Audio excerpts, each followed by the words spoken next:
was a director in the company that provided electronic security for the World Trade Center and Washington's Dulles Airport, both involved in September 11th? None other than the president's younger brother. From 1996 to 2000, Securacom installed what was referred to as a new security system at the World Trade Center. Wirt D. Walker III, a cousin of the Bush brothers, was CEO of Securacom from 1999 until 2002. Interestingly, these facts have not been made public. Was it only a security system that was added during those years, or was it also the wiring for a long-awaited plan?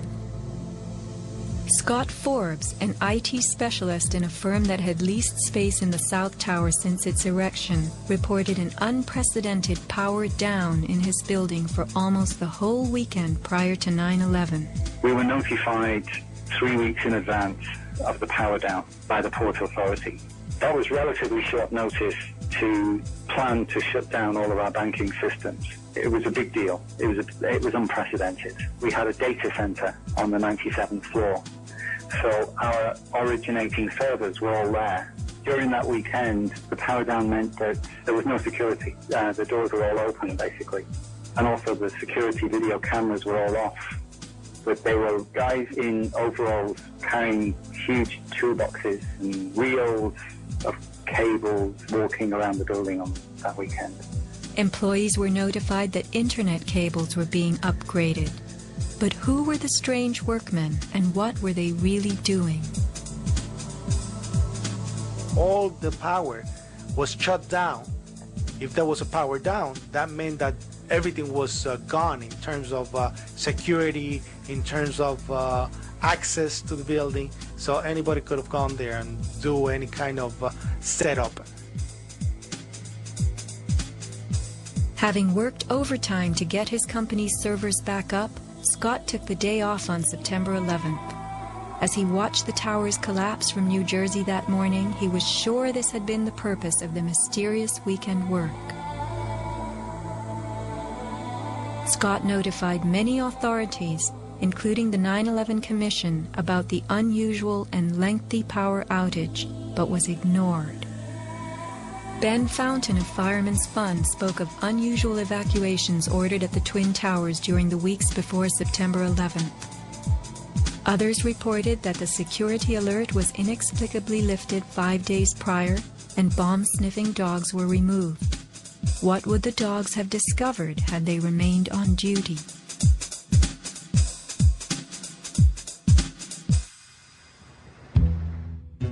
Although they were idolized as cathedral-like symbols of power and triumph that pierced the New York skyline, the Twin Towers were big money losers for the Port Authority of New York.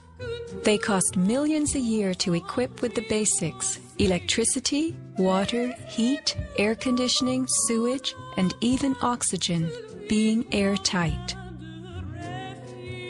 As modern communications connected traders from all corners of the globe, tenancy in the Twin Towers continued to drop. The towers presented another problem. Decades ago, their steel beams had been sprayed with fireproof asbestos, a cancer-causing material banned from use in building in the mid-1980s.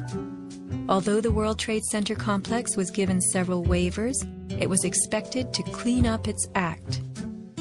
But to remove the asbestos from every supporting beam in the Twin Towers would have been almost undoable.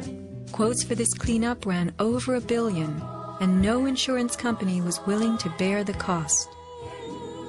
An urban renewal project of unfathomable proportions. Given the tower's issues and problems, September 11th proved an unexpected bonanza. The Trade Center was built in the 1960s to revive a rundown area of New York, and 40 years later, urban renewal could again take place. 2 white elephants were removed, and a brand new complex is in the works. As last survivor William Rodriguez climbed the stairwell to rescue people, he remembers a very strange thing. As I stood there on the 33rd floor, I heard very strange noises on the 34th floor. Now, the 34th floor was an empty floor, a floor that did not have any kind of walls, or it was a construction floor. It was totally hollowed out. There was nothing there, and I heard very heavy equipment being moved around, and it sounded like dumpsters with metal wheels being moved around, and I got scared because I knew it was an empty floor. Nobody was supposed to be there. As a matter of fact, not even the elevators stop there. You have to have a special access key to open the door on the 34th floor. So to find that there were strange noises there, and I continue actually bypassing that floor because I didn't dare to open the door on the 34th floor. Something told William Rodriguez not to mess with the 34th floor. I got scared. Yet William Rodriguez was not a man who was scared that day. He remained in a burning building against firemen's orders, endangering his own life as he saved the lives of others. What could have been happening on the 34th floor? For weeks, Scott Forbes had heard similar noises on the 98th floor above him. It must have been at least 4 to 6 weeks before 9/11. It was like rebuilding work going on upstairs. The tenants, the people from Aon who had been there were moved somewhere else. The offices were just vacant. And there was a lot of heavy machinery building work going on. It was almost like pneumatic drills and lots of hammering, so much so that the floors were shaking. That's how noticeable it was. It was almost as if something heavy was being moved and then it was being taken off wheels, and it was like boom. Our floor underneath literally shook. You could feel the weight above you. That was how large it was. On one occasion, I opened a door to see what was going on, being nosy. When I opened the door, the whole office space was empty. There was nothing there at all. It was quite bizarre because it was just empty. Completely empty, barren, nothing, zero. Not even cables hanging from the ceiling, but there'd been these heavy noises and vibrations up above. It was really strange. And the noticeable dust in the building the week before. It was probably the week leading up to 9/11. Every morning I'd come in around 7 a.m. and the dust was incredible. It was filthy. It was like the cleaners weren't cleaning. Right where the windows were, there was a sill which enclosed radiators. I was sick to death of the dust which was appearing on the windowsills. It was dirty grey and very, very noticeable in that week leading up to 9/11. Where was that dust coming from? Grey dust Scott himself had to clean. Was it powdered cement?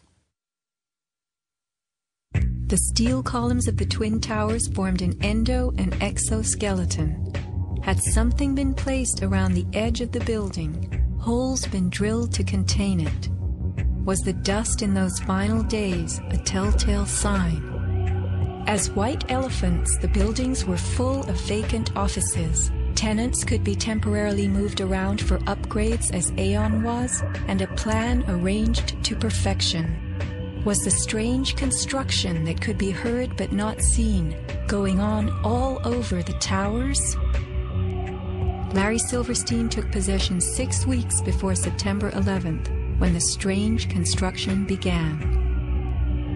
Were the sounds that scared William Rodriguez the last of the rats as they left a sinking ship?